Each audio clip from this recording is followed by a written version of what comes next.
Hey everyone, welcome to my YouTube channel.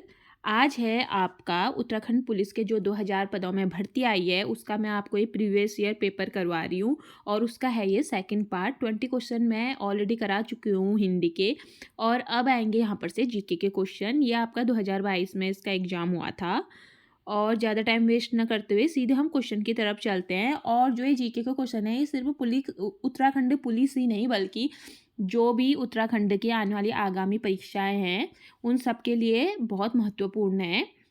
तो अब चलते हैं सीधे क्वेश्चन नंबर 21। क्वेश्चन नंबर 21 में बोला है बूसमैन का क्षेत्र है, तो बताइए इसका आंसर क्या होगा। इसका आंसर हो जाएगा आपका ऑप्शन नंबर डी, कालाहारी मरुस्थल। ठीक हो गया, यानी कि बूसमैन दक्षिणी अफ्रीका की कालाहारी मरुस्थल और आसपास के इलाकों में रहने वाली एक प्रमुख जनजाति है। अब चलते हैं हम क्वेश्चन नंबर 22। क्वेश्चन नंबर 22 में पूछा है भारत वन स्थिति सर्वेक्षण 2021 के अनुसार निम्न राज्य में से किस एक में सबसे अधिक वन क्षेत्र हैं। तो बताइए इसका आंसर क्या हो जाएगा। ये आपका 2022 में इसका एग्जाम हुआ था तो तब आपका एक करंट का क्वेश्चन भी बना होगा, तो उस टाइम पे आपका एक क्वेश्चन पूछा था।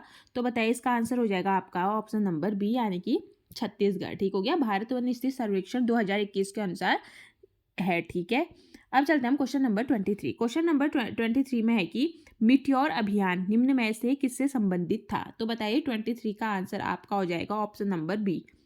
ठीक हो गया, यानी कि मीटियोर अभियान अंध महासागर के जैविक अध्ययन से संबंधित था। अब चलते हैं हम क्वेश्चन नंबर 24। क्वेश्चन नंबर 24 में है शिवा समुद्रम जल प्रपात निम्न नदियों में से किस पर स्थित है। तो 24 का आपका आंसर हो जाएगा ऑप्शन नंबर सी, यानी कि कावेरी नदी में, यानी कि कर्नाटक के चामराजनगर जिले में स्थित है जो ये शिवा समुद्रम जलप्रपात है और ये कावेरी नदी पर स्थित है। अब चलते हैं हम क्वेश्चन नंबर 25। क्वेश्चन नंबर 25 में निम्न में से कौन लोकसभा का प्रथम अध्यक्ष था। ठीक हो गया, तो क्वेश्चन नंबर 25 का आंसर हो जाएगा आपका बी, जी.वी. मावलंकर। ठीक हो गया, 25 का आपका आंसर हो जाएगा ऑप्शन नंबर बी, यानी कि भारतीय लोकसभा के पहले अध्यक्ष कौन थे। गणेश वासुदेव मावलंकर थे। ठीक है, जी.वी. मावलंकर को ही गणेश वासुदेव है जी.वी. का मतलब। और ये 15 मई 1952 से 15 मई 1952 से कब 27 फरवरी 1956 तक ये इस पद पर रहे थे। ठीक है, अब चलते हैं हम क्वेश्चन नंबर 26।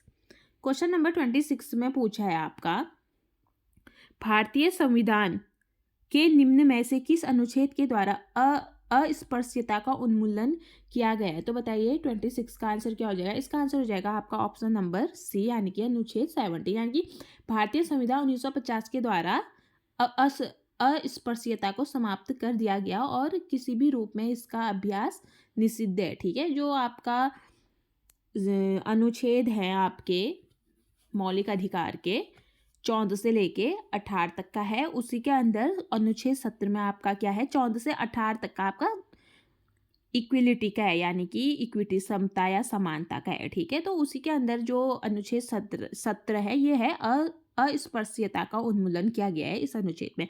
अब चलते हैं हम क्वेश्चन नंबर 27।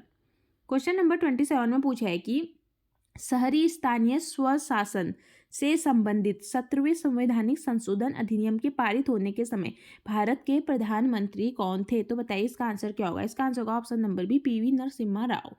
ठीक है, यानी कि शहरी स्थानीय स्वशासन से जुड़े 74वें संविधान संशोधन अधिनियम को पारित करने समय भारत के प्रधानमंत्री पीवी नरसिम्हा राव थे। अब चलते हैं क्वेश्चन नंबर 28। अब तक सर्वोच्च न्यायालय के कितने न्यायाधीश महाभियोग की प्रक्रिया द्वारा पदच्युत किए गए हैं। तो बताइए 28 का आंसर क्या होगा। बताइए इसका आंसर होगा आपका ऑप्शन नंबर डी, यानी कि कोई नहीं, क्योंकि अभी तक सर्वोच्चतम न्यायालय के किसी भी न्यायाधीश पर महाभियोग नहीं लगाया गया है। ठीक है, अब चलते हैं हम क्वेश्चन नंबर 29।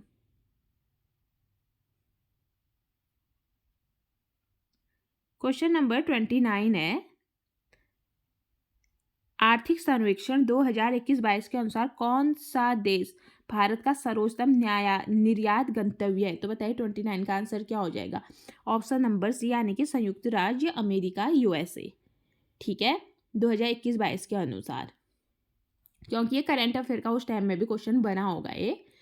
अब चलते हैं हम आपके क्वेश्चन नंबर 30। क्वेश्चन नंबर 30 में पूछा है कि निम्न में से कौन भारत सरकार की काश्तकारी व्यवस्था में सुधार का अंग नहीं है पूछा है। तो इसका आंसर क्या हो गया? ऑप्शन नंबर बी, काश्त अधिकार की सुरक्षा। 30 का, ठीक है, यानी कि काश्त अधिकार की सुरक्षा भारत सरकार की काश्तकारी व्यवस्था में सुधार का अंग नहीं है।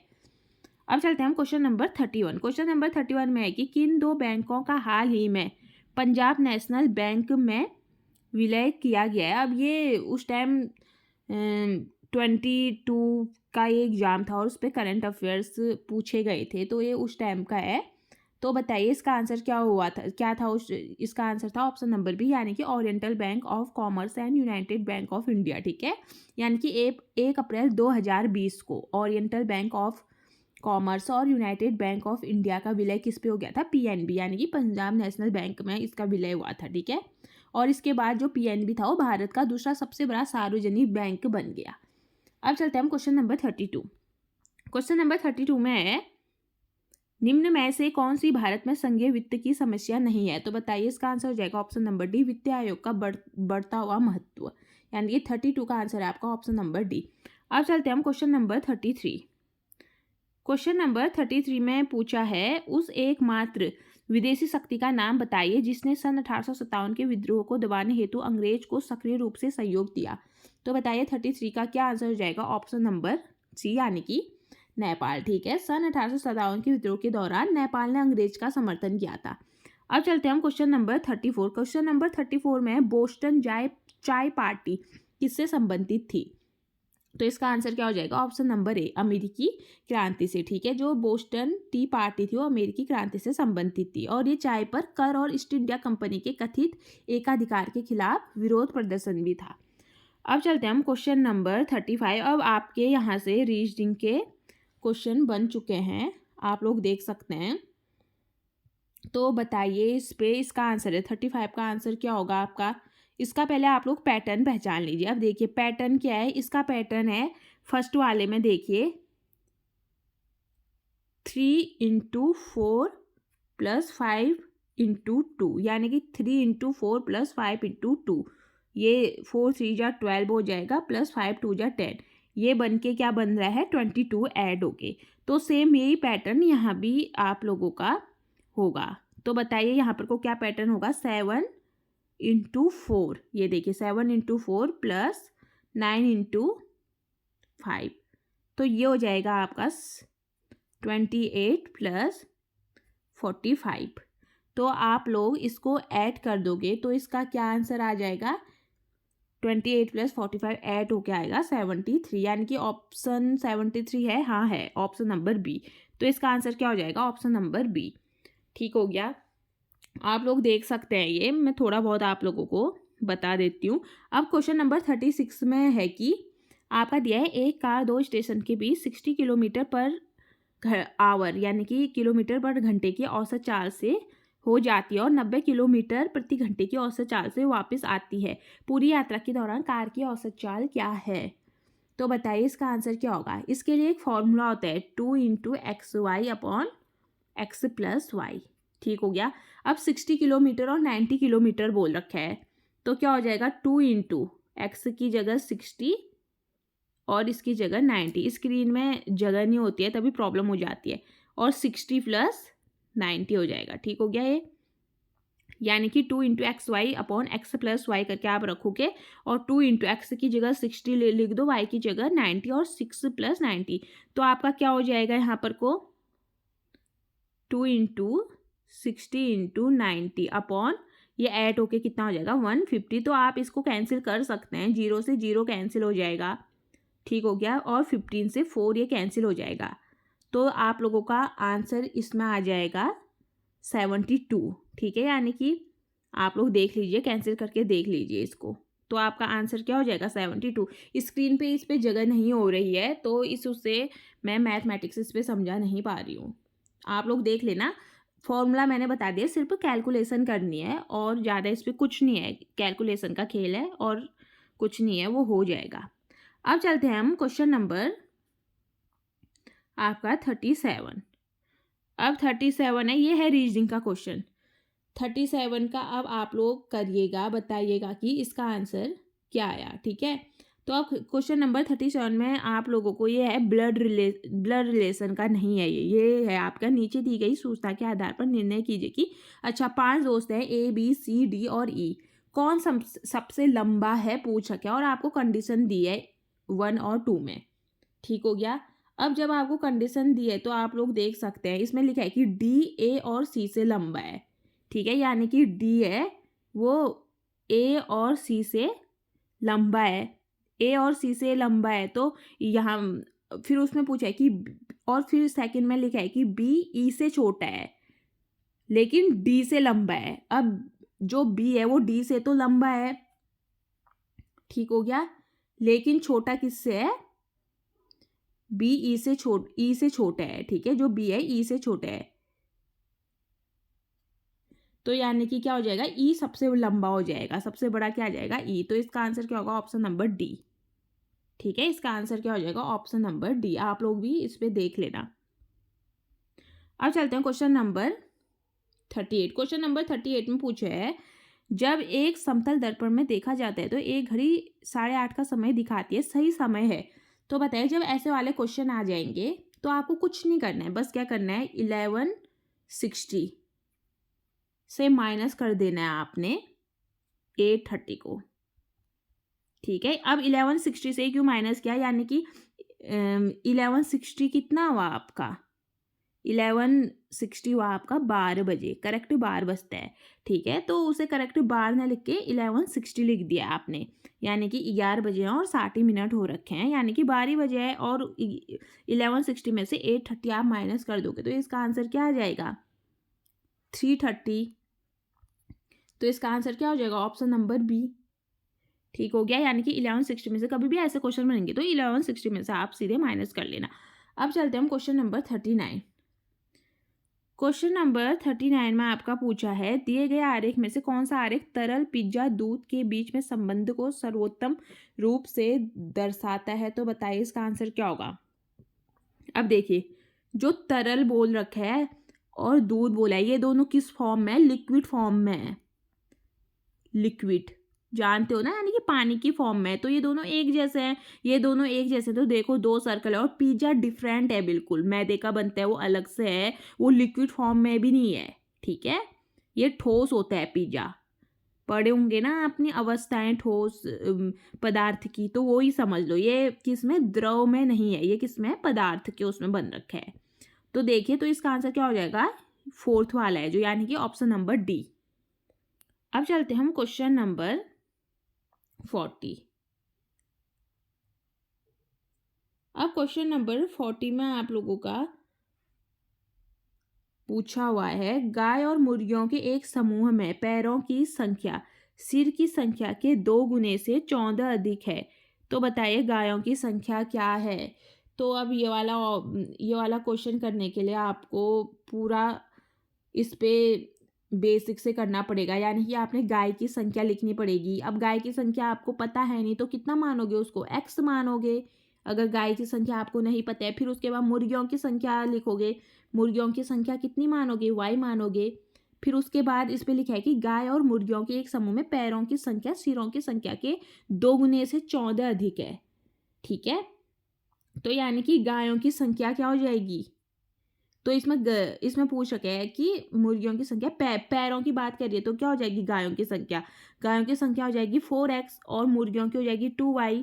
फिर क्या बोल रखा है इसमें 14 अधिक है बोला है, यानी कि 2 इंटू टोटल गाय प्लस और टोटल मुर्गियाँ, इसमें से कितनी है 14 ज़्यादा है, तो आपकी ये इक्वेशन बनेगी। जब यहाँ से इक्वेशन बनेगी तो आप लोग देख सकते हैं इक्वेशन बनने के बाद आपकी 2 यहाँ से 2y है, ये भी 2 अंदर मल्टीप्लाई होगा तो कैंसिल हो जाएगा, ठीक हो गया, क्योंकि 2x प्लस 2y बनेगा, फिर आपका सिर्फ x ही x बचेगा, तो यहाँ से आपकी x की वैल्यू आ जाएगी जब आप इक्वेशन सॉल्व करोगे। मैथमेटिक्स वाले तो इसको आराम से सॉल्व कर लेंगे, लेकिन हाँ थोड़ा जिनकी मैथ्स नहीं है उनके लिए थोड़ा दिक्कत आएगी, पर मैं जो ये मैथ्स के क्वेश्चन है और रीजनिंग के क्वेश्चन है मैं वो उसकी वीडियो अलग से लेके आऊँगी, क्योंकि स्क्रीन पर ये सॉल्व नहीं करे जा रहे हैं, मैं पेपर पेंसिल से अच्छे से सॉल्व करके बेसिक से आप लोगों को सारे क्वेश्चनों के आंसर्स बता दूंगी। मैथ्स वालों के लिए ये कोई दिक्कत नहीं करेंगे क्योंकि छोटे से प्रश्न है ये, ठीक है।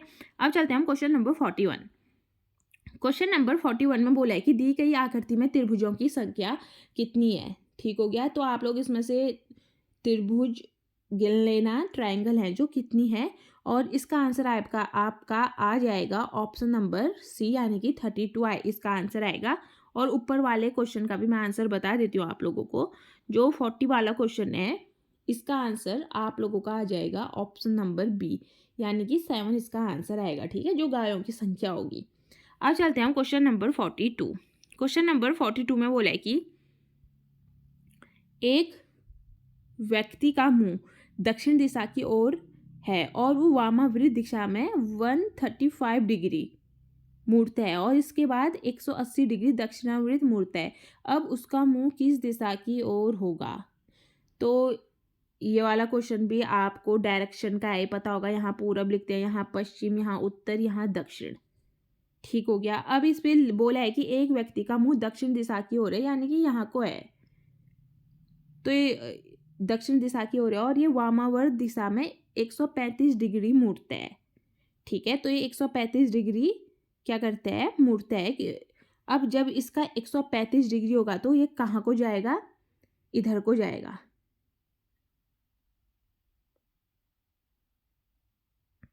इधर को इसका मुंह है और ये आएगा, ठीक है, 135 डिग्री है, यहाँ से इसने क्या कर दिया है, टर्न हो गया है। फिर उसके बाद क्या बोल रहे हैं, 180 डिग्री दक्षिणावृत यानी कि 180 डिग्री दक्षिणावृत ये मुड़ेगा। एक मिनट,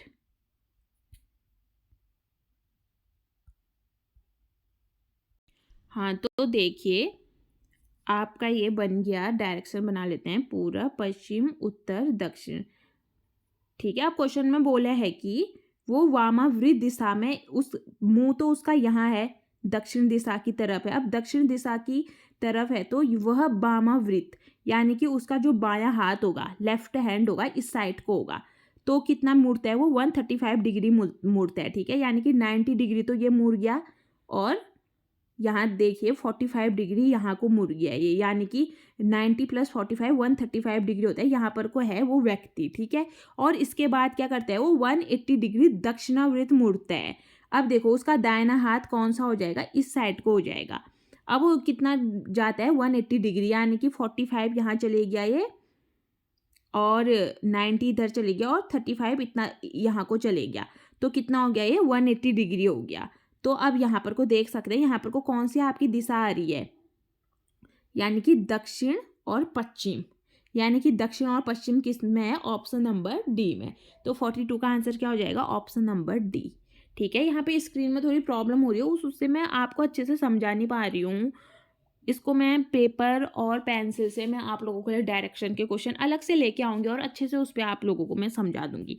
अब चलते हैं हम क्वेश्चन नंबर 43। क्वेश्चन नंबर 43 में आप लोगों से बोला है कि मानव नेत्र किस वस्तु का प्रतिबिंब बनाते हैं। तो 43 का आंसर हो जाएगा, आप नेत्र किसी वस्तु का प्रतिबिंब बनाते हैं। तो 43 का आंसर क्या हो जाएगा, ऑप्शन नंबर डी यानी कि दृष्टि पटल पे। ठीक हो गया, यानी कि मानव नेत्र किसी वस्तु का प्रतिबिंब कहाँ पर बनाते हैं, दृष्टि पटल पे बनाते हैं। अब चलते हैं हम क्वेश्चन नंबर 44। इस पे लिखा है कि 1/2, 3/4, 5/8, 7/16 में अगली कौन सी भिन्ना आएगी। ठीक है, यानी कि फ्रैक्शन की बात हो रही है। तो बताइए इसका आंसर क्या हो जाएगा। देखो पैटर्न पहचानो। अब इस पे पैटर्न क्या लिखा है, 2 2 जा 4, 4 2 जा 8, 8 2 जा 16। तो 16 2 जा क्या होता है, 32। कहाँ है 32, यहाँ है ये, यानी कि इसका आंसर आपका, एक मिनट, 44 ना, हाँ 44 नहीं, सी नहीं होगा। अब देखिए 44 है, 32 दो जगह है। अब ये दोनों तो एलिमिनेट हो गए, ये आंसर नहीं होंगे। अब इन दोनों में से कौन इसका आंसर होगा, 9 ये वाला होगा या 11 वाला होगा, क्योंकि 32 दोनों जगह है। अब आप देखिए ऊपर पे आपको कैसी वाली सीरीज दिख रही है, आपको यहाँ पर को प्राइम नंबर्स की सीरीज दिख रही होगी। प्राइम नंबर आप लोग जानते होंगे, हिंदी में इसको हाँ अभाज्य संख्या बोलते हैं इसको, यानी कि जो खुद की ही टेबल में आती हैं, यानी कि खुद के ही पहाड़े में आती हैं। अब देखिए 1 3 5 7। अब 7 के बाद क्या होता है, 9 मत बोलना, 9 होता है ऑड नंबर्स। ठीक है, यानी कि विषम संख्याएं होती है, और 9 3 की टेबल में भी आता है। 9 के बाद सीधा आ जाएगा 11 आएगा, यानी कि 11 क्या है, प्राइम नंबर है। 7 के बाद दूसरा प्राइम नंबर कौन होता है, 11 होता है। 13579 नहीं, प्राइम नंबर की श्रृंखला नहीं है, ये है 1 3 5 और 7, यानी कि 2 2 का पैटर्न बन रहा है ये। इसमें से देखो 3 4 5 फिर 5 7, हाँ 8 9, ठीक हो गया। इसका आंसर क्या हो जाएगा? ऑप्शन नंबर ए 9/32, ठीक हो गया। यानी कि 44 का आंसर आपका क्या आ जाएगा? Option number A 9/32। आप अब पैटर्न देख लेना, 2 2 जा 4, 4 2 जा 8, 8 2 जा 16, 16 2 जा 32, ठीक हो गया। और यहाँ पर को पैटर्न बन रहा है आपका, यहाँ पर को 2 2 का डिफरेंस आ रहा है, ये देख सकते हैं। ये 5 में 7 2 का डिफरेंस आ रहा है, 7 में 2 और डबल ऐड करोगे तो कितना आ जाएगा? 9 आ जाएगा, ठीक हो गया। तो इसका आंसर क्या हो जाएगा? 9/32 इसका आंसर हो जाएगा, ठीक है। और इस पे जो मैं पहले कह रही थी प्राइम नंबर की, प्राइम नंबर इसलिए कह रही थी क्योंकि 2 सबसे छोटा प्राइम नंबर होता है, यहाँ पे 1 था। अगर इसकी जगह 2 लिखा होता तो तब वाला पैटर्न लागू होता आपका, ठीक हो गया। अब चलते हैं हम क्वेश्चन नंबर 45, और आपका क्वेश्चन नंबर 45 है अब आपका, यदि प्लस का अर्थ, ये तो आप लोगों के कहने हो जाना चाहिए, और इसका आंसर मेरे को कमेंट बॉक्स पे बताना, फिर मैं बाद में पिन कर दूंगी इसका आंसर क्या है करके। ये तो आप खुद कर लोगे। प्लस का अर्थ जहाँ जहाँ पर को आपको प्लस दिख रहा है उसकी जगह मल्टीप्लाई कर देना, मल्टीप्लाई दिख रहा है उसकी जगह माइनस करना, जहाँ डिवाइड दिख रहा है वहाँ प्लस कर लेना, और मेरे को इसका आंसर बताना। बोर्ड मास रूल इसमें आप लोगों का लगेगा, ठीक है। और फिर मैं इसका आपको आंसर बता दूंगी, पिन कर दूंगी कॉमेंट पे। अब चलते हैं हम क्वेश्चन नंबर 46। कोविशील्ड भारत की कोविड वैक्सीन का उत्पादन किसके द्वारा किया जा रहा है? अब देखो ये है आपका करंट अफेयर्स का, क्योंकि 2022 में आपका एग्जाम हुआ था तो उस टाइम पे आपकी कोविड महामारी आई थी, तो उस टाइम पे ये करंट अफेयर का क्वेश्चन था। तो इसका आपका सीधा आंसर क्या हो जाएगा? सीरम इंस्टीट्यूट के द्वारा बनाया था, ठीक है। कोविशील्ड भारत की कोविड वैक्सीन का उत्पादन किसने किया था? सीरम इंस्टीट्यूट के द्वारा किया गया था। अब चलते हैं 47। गेहूं के दाने होते हैं, तो बताइए इसका आंसर क्या हो जाएगा? गेहूं के दाने क्या होते हैं? फल होते हैं, ठीक है। ऑप्शन नंबर बी, यानी कि 47 का आंसर क्या हो जाएगा? ऑप्शन नंबर बी, गेहूं के दाने क्या होते हैं? फल होते हैं। अब चलते हैं हम क्वेश्चन नंबर 48। क्वेश्चन नंबर 48 में बोला है कि जस्टिस पी.सी. घोष का कार्यालय पूरा होने के बाद लोकपाल के अध्यक्ष का प्रभार किसे दिया गया? तो बताइए इसका आंसर क्या है? ये भी करंट अफेयर का ही आंसर है, और उस टाइम पे आयोग के आंसर की मैं इसका आंसर, उस टाइम पे आंसर आयोग के आंसर की क्या आंसर था आपका? जस्टिस प्रदीप कुमार मोहंती, ठीक है। यानी कि न्यायमूर्ति चंद्र घोष के कार्यालय पूरा होने के बाद न्यायमूर्ति प्रदीप कुमार मोहंती को, ठीक है, लोकपाल का कार्यवाहक अध्यक्ष बनाया गया था, और न्यायमूर्ति घोष का कार्यालय 27 मई 2022 को पूरा हुआ था। उस टाइम का ये करंट अफेयर्स का क्वेश्चन है। अब चलते हैं क्वेश्चन नंबर 49। क्वेश्चन नंबर 49 में बोला है कि निम्न में से किसे प्रथम लता दीनानाथ मंगेशकर अवार्ड 2022 से सम्मानित किया गया है? तो देख लो, करंट अफेयर के काफ़ी क्वेश्चन आयोग पूछते हैं, तो आप लोग देख सकते हैं इसका आंसर क्या होगा। ऑप्शन नंबर ए, प्रधानमंत्री नरेंद्र मोदी, ठीक है। यानी कि 24 अप्रैल 2022 को मुंबई में आयोजित मास्टर दीनानाथ मंगेशकर पुरस्कार समारोह में प्रधानमंत्री नरेंद्र मोदी को वर्ष 2022 में प्रथम लता दीनानाथ मंगेशकर पुरस्कार से सम्मानित किया गया था। अब चलते हैं हम क्वेश्चन नंबर 50। क्वेश्चन नंबर 50 में है कि किस शहर के 12वें डेफ एक्सपो 2022 की मेजबानी की? ये भी करंट अफेयर्स का आंसर है, उस टाइम पे था ऑप्शन नंबर सी, यानी कि गांधीनगर, गुजरात। अब चलते हैं क्वेश्चन नंबर 51। क्वेश्चन नंबर 51 दोबारा से करंट अफेयर का आंसर है। निम्न में से किसने जनवरी 2022 में आयोजित सैयद मोदी अंतर्राष्ट्रीय टूर्नामेंट में महिला एकल का खिताब जीता था? यह उस टाइम पे जीता था PV Sandhu, option number A, ठीक है। अब चलते हैं हम क्वेश्चन नंबर 52। क्वेश्चन नंबर 52 है, निम्न में से किस ऑपरेशन के अंतर्गत भारत सरकार द्वारा भारत के मेडिकल छात्रों को यूक्रेन से भारत लाया गया था? ये था option number A, operation Ganga, ठीक है। यानी कि 52 का आंसर क्या है? ऑपरेशन गंगा। अब चलते हैं क्वेश्चन नंबर 53। क्वेश्चन नंबर 53 में निम्न में से कौन सा विकल्प ऑपरेटिंग सिस्टम का उदाहरण है? तो बताइए 53 का क्या आंसर हो जाएगा? विंडोज भी होता है, लिनक्स भी होता है, मैक ओएस भी होता है, और यानी कि ये सभी, ऑप्शन नंबर डी इसका आंसर हो जाएगा। अब चलते हैं हम क्वेश्चन नंबर 54। क्वेश्चन नंबर 54 में पूछा है कि 1 टेराबाइट में शामिल होते हैं, बताइए 54 का आंसर हो जाएगा ऑप्शन नंबर ए, कितना? 1024 गीगाबाइट होते हैं, ठीक है, 1 टेराबाइट में। अब चलते हैं क्वेश्चन नंबर 55। क्वेश्चन नंबर 55 में पूछ रखा है ईमेल के माध्यम से भेजे जाने वाले अवांछित वाणिज्य संदेशों को कहा जाता है? तो बताइए 55 का आंसर हो जाएगा ऑप्शन नंबर डी, स्पैम होता है, ठीक है। यानी कि ईमेल के माध्यम से भेजे जाने वाले अवांछित वाणिज्यिक संदेशों को ईमेल स्पैम कहते हैं और इसे जंक ईमेल या स्पैम मेल भी बोला जाता है। अब चलते हैं क्वेश्चन नंबर 56। क्वेश्चन नंबर 56 में भारत का आईटी अधिनियम किस वर्ष से अस्तित्व में आया था? ये था ऑप्शन नंबर बी, यानी कि 2000 में आया था, ठीक है। भारत का आईटी जो सूचना प्रौद्योगिकी है वो 17 अक्टूबर 2000 को लागू हुआ था, ठीक है। अब चलते हैं क्वेश्चन नंबर 57। महावीर का जन्म कहाँ हुआ था? तो बताइए, इसका आंसर हो जाएगा ऑप्शन नंबर डी, यानी कि भगवान महावीर का जन्म बिहार के वैशाली जिले के कुंडग्राम में हुआ था, ठीक है। यानी कि वैशाली जिले के कुंडग्राम में। अब चलते हैं क्वेश्चन नंबर 58। क्वेश्चन नंबर 58 में लिखा है आपका कुतुब मीनार के प्रवेश द्वार का नाम। तो बताइए कुतुब मीनार के प्रवेश द्वार का क्या नाम था? इसका आंसर हो जाएगा ऑप्शन नंबर सी, अलाई दरवाजा, ठीक है। यानी कुतुब मीनार के प्रवेश द्वार का नाम अलाई दरवाजा है और ये दिल्ली सल्तनत के अलाउद्दीन खिलजी के द्वारा निर्मित एक शानदार प्रवेश द्वार है। अब चलते हैं हम क्वेश्चन नंबर 59। इस पे लिखा है निम्न में से कौन ऊर्जा का नवीकरणीय स्रोत है? तो बताइए, इसका आंसर हो जाएगा आपका ऑप्शन नंबर डी, यानी कि सूर्य का प्रकाश, ऑप्शन नंबर डी, ठीक है। नवीनीकरण ऊर्जा के स्रोत सूर्य का प्रकाश हो गया, हवा हो गया, पानी, ज्वार, भूतापीय ऊष्मा, बायोमास, ये सब चीज़ें क्या हैं? नवीकरणीय ऊर्जा के स्रोत हैं। अब चलते हैं हम आज के लास्ट 60 क्वेश्चन पे। 60 क्वेश्चन पे लिखा हुआ है कि भारतीय उपग्रह कलाम सेट TV2 के प्रक्षेपण की तिथि, यानी कि करंट अफेयर का उस टाइम पे क्वेश्चन था, तो इसका आंसर है ऑप्शन नंबर बी, यानी कि 24 जनवरी 2019, यानी कि इसरो ने 24 जनवरी 2019 को श्रीहरिकोटा के सतीश धवन अंतरिक्ष केंद्र से भारतीय उपग्रह कलाम सेट V2 को क्या किया था? सफलतापूर्वक प्रक्षेपित किया था। ये उस टाइम के करंट अफेयर का क्वेश्चन है। अब कल मैं लेके आऊंगी उत्तराखंड से रिलेटेड आप लोगों के इम्पोर्टेंट क्वेश्चन। ये थे आपके जीके के क्वेश्चन जो 2022 के पेपर में पूछे गए थे, और ये सिर्फ उत्तराखंड पुलिस ही नहीं, आने वाली जितनी भी उत्तराखंड के एग्जाम होंगे उन सभी के लिए इंपॉर्टेंट क्वेश्चन है। ऐसा नहीं है कि पुलिस के हैं तो ये पुलिस में ही आएंगे, ये किसी में भी आयोग के रिपीटेड क्वेश्चन आते हैं, ये बहुत महत्वपूर्ण होते हैं। तो ये सीरीज को कोई भी देख सकते हैं। तो मैं ऐसे ही इस सीरीज को कंटिन्यू करूंगी, और अगर आपको मेरी वीडियो अच्छी लगती है तो प्लीज़ मेरे चैनल को लाइक शेयर एंड सब्सक्राइब। मिलते हैं ऐसे ही नेक्स्ट वीडियो के साथ।